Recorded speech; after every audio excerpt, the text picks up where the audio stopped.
Back after the break. Islamabad में आज मजहबी जमातों के एहतजाज के अपील की वजह से जुड़वा शहरों के रास्ते बंद रहे और रेड जोन को सील कर दिया गया था। रात ही मोटरवे समेत इस्लामाबाद और रावलपिंडी की जानिब जाने वाले तमाम रास्ते कंटेनर्स और दीगर रुकावटें खड़ी करके बंद कर दिए गए थे, जबकि स्कूलों में भी आज छुट्टी दे दी गई थी। दूसरी तरफ सुप्रीम कोर्ट ने मुबारक सानी नजरसानी फैसले में दुरुस्तगी से मुतालिक अब से कुछ देर पहले वफाकी हुकूमत की अपील मंजूर करते हुए फैसले के पैराग्राफ नंबर 7 को हज़फ कर दिया है। इस फैसले में कहा गया है कि इस केस में फैसले के हज़फ शुदा पैराग्राफ्स को अदालती नज़ीर के तौर पर पेश नहीं किया जा सकता।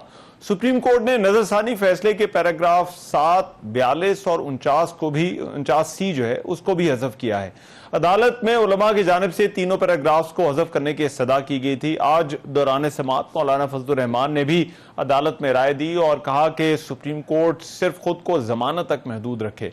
अदालती हुक्मनामे में कहा गया है कि इस्लामी नजरियाती कौंसिल की जानिब से भेजी गई सिफारिशात का भी जायजा लिया गया। इससे पहले सुप्रीम कोर्ट ने इसी समाअत के दौरान मुफ्ती तकी उस्मानी, मौलाना फजलुर रहमान और दीगर उलमा की जो सुप्रीम कोर्ट थी उसने मुआवनत हासिल की थी।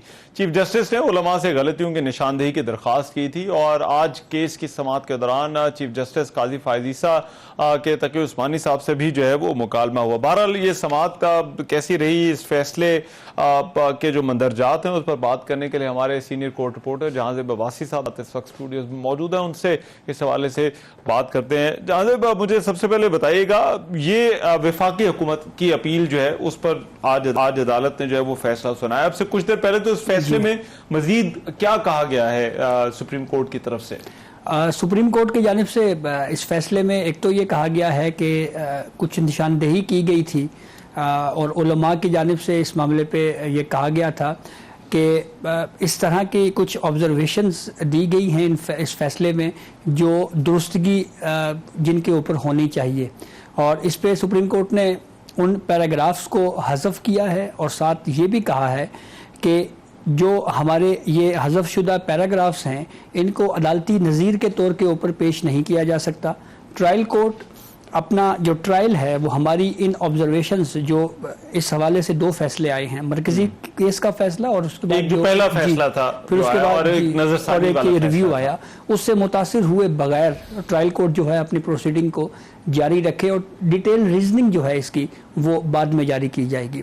अच्छा। इस मामले पे मुआवनत के लिए मुफ्ती तकी उस्मानी साहब जो कि तुर्किया में इस वक्त एक इंटरनेशनल उलमा कॉन्फ्रेंस हो रही है वहाँ पे मौजूद हैं, तो उनको वीडियो लिंक की सर्विस प्रोवाइड की कि वो अदालत को एड्रेस कर सकें। अच्छा।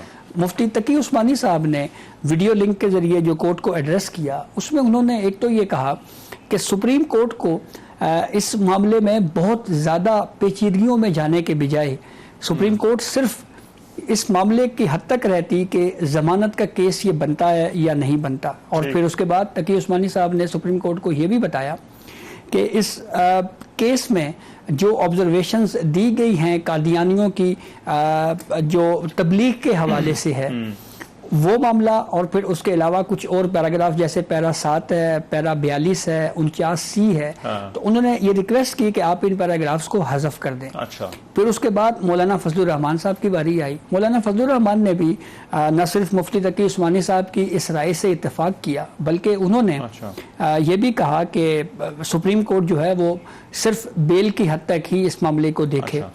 और फिर इसके अलावा दीगर जो उलमा थे उनकी जानिब से भी कोर्ट में मुआवनत दी गई। फिर उसके बाद ब्रेक हुई, तकरीबन 2 घंटे का वक्फा हुआ और फिर उसके बाद जब कोर्ट वापस आई तो एक शॉर्ट ऑर्डर जो है वो पढ़ के सुनाया गया जो अब जारी भी कर दिया गया है। अच्छा। अब और आज इसमें एक तो आप कह रहे हैं कि मुफ्ती तकी उस्मानी पेश हुए, मौलाना फजलुर रहमान भी इसमें पेश हुए, उसके अलावा दीगर उलमा की तरफ से भी जो है वो इसमें अदालत को मुआवनत दी गई। जी, दीगर उलमा भी जो है वो पेश हुए थे और उनकी जानिब से भी कोर्ट में मुआवनत दी गई। और उसमें जो इसका पूरा बैकग्राउंड है, बिलखसूस जब जुल्फ़िकार अली भुट्टो ने कादियानियों को गैर मुस्लिम करार दिया उस वक्त के हालात क्या थे उसके ऊपर डिस्कशन की गई। अच्छा। उलमा की जानिब से कोर्ट को बताया गया। फिर उसके बाद ये भी बताया गया कि कादियानियों को गैर मुस्लिम करार दिया गया है, और अगर ये अकलियत के तौर के ऊपर खुद को एक्सेप्ट कर लें तो उनको वो तमाम राइट्स दिए जा सकते हैं जो अकलियतों को हासिल हैं। हत्ता कि एक तजवीज़ ये भी दी गई कि अगर ये खुद को ये मानते हैं कि हम अकलियत हैं तो इनको मखसूस नशिस्तों में भी हिस्सा मिल सकता है। और तो ये सारी डिबेट जो है वो कोर्ट के सामने जब रखी लेकिन इसमें एक चीज जरा वाज़ेह कीजिएगा, इसमें पंजाब हुकूमत की भी अपील थी, फिर इस मामले में एक पार्लिमानी कमेटियां भी जो हैं वो बनी हुई थी और वो भी जो है वो इस इशू को देख रही थी, तो फिर ये मामला बहुत सारी जगहों पर इकट्ठा एक साथ जो है वो चल रहा था, तो क्या अब फिर बाकी जगह पर मामला सुप्रीम कोर्ट के इस फैसले के साथ वो खत्म हो जाएगा? जी यही लग रहा है। अटॉर्नी जनरल फॉर पाकिस्तान जब पेश हुए थे तो उनकी जानिब से ये बताया गया था कि पहले पार्लियामेंट में इस मामले के ऊपर डिस्कशन हुई, फिर उसके बाद कायमा कमेटी बराए वजारत कानून और इंसाफ ये मामला भेजा गया, वहाँ पे डिस्कशन हुई, और फिर उसके बाद वजीर आजम की डायरेक्शन के ऊपर हमने ये CMA फाइल की है, और हमारी भी ये राय है कि कोर्ट ये जो पैराग्राफ्स हैं जिनके हवाले से बात हुई इनको हज़फ करे और इसके ऊपर जो है इसकी करेक्शन की जाए।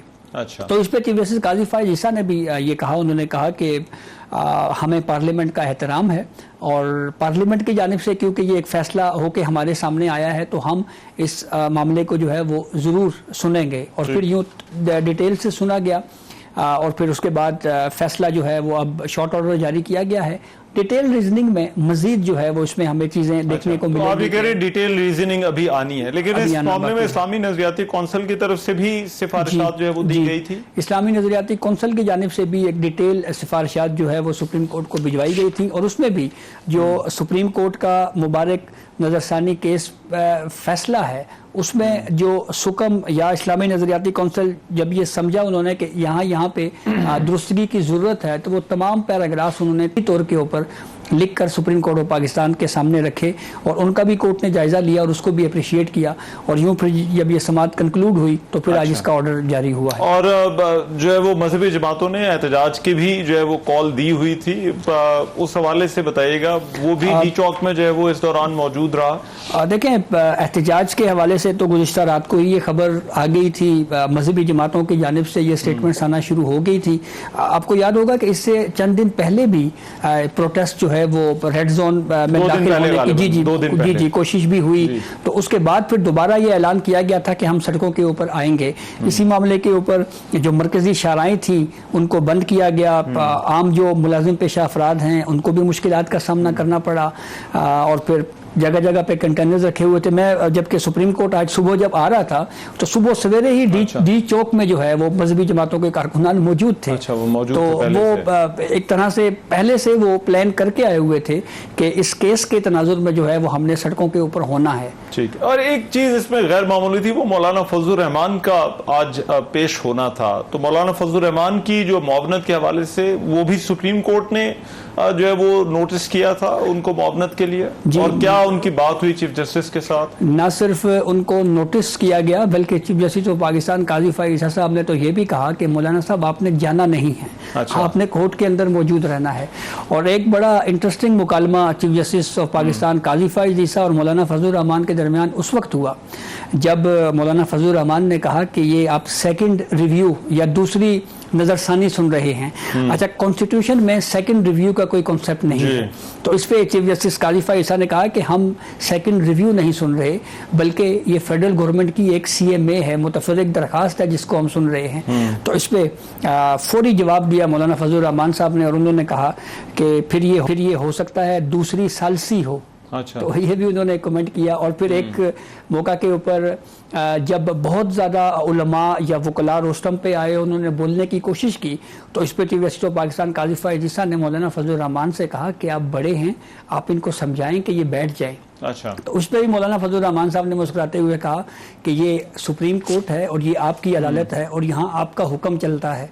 तो इसके ऊपर भी जो एक टेंस माहौल था वो हमें काफी रिलैक्स होता हुआ देखने को मिला। और मुफ्ती तकी उस्मानी के साथ भी चीफ जस्टिस का मुकालमा हुआ, वो आप बता रहे हैं कि वीडियो लिंक के जरिए पेश हुए, लेकिन क्या उनको नोटिस पहले नहीं किया गया था?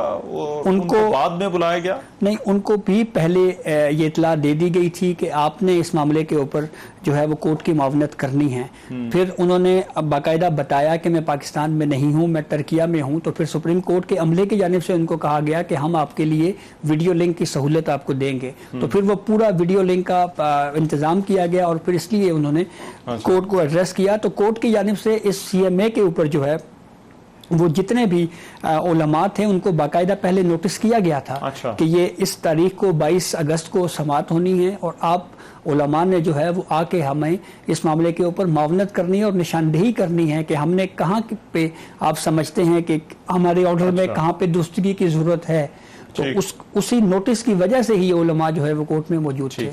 जहां से वासिम, बहुत शुक्रिया। हमारे कोर्ट रिपोर्टर थे, वो बता रहे थे आज की अदालती समाअत का अहवाल। प्रोग्राम में भी एक ब्रेक शामिल करते हैं, वापस आते हैं इस ब्रेक के बाद।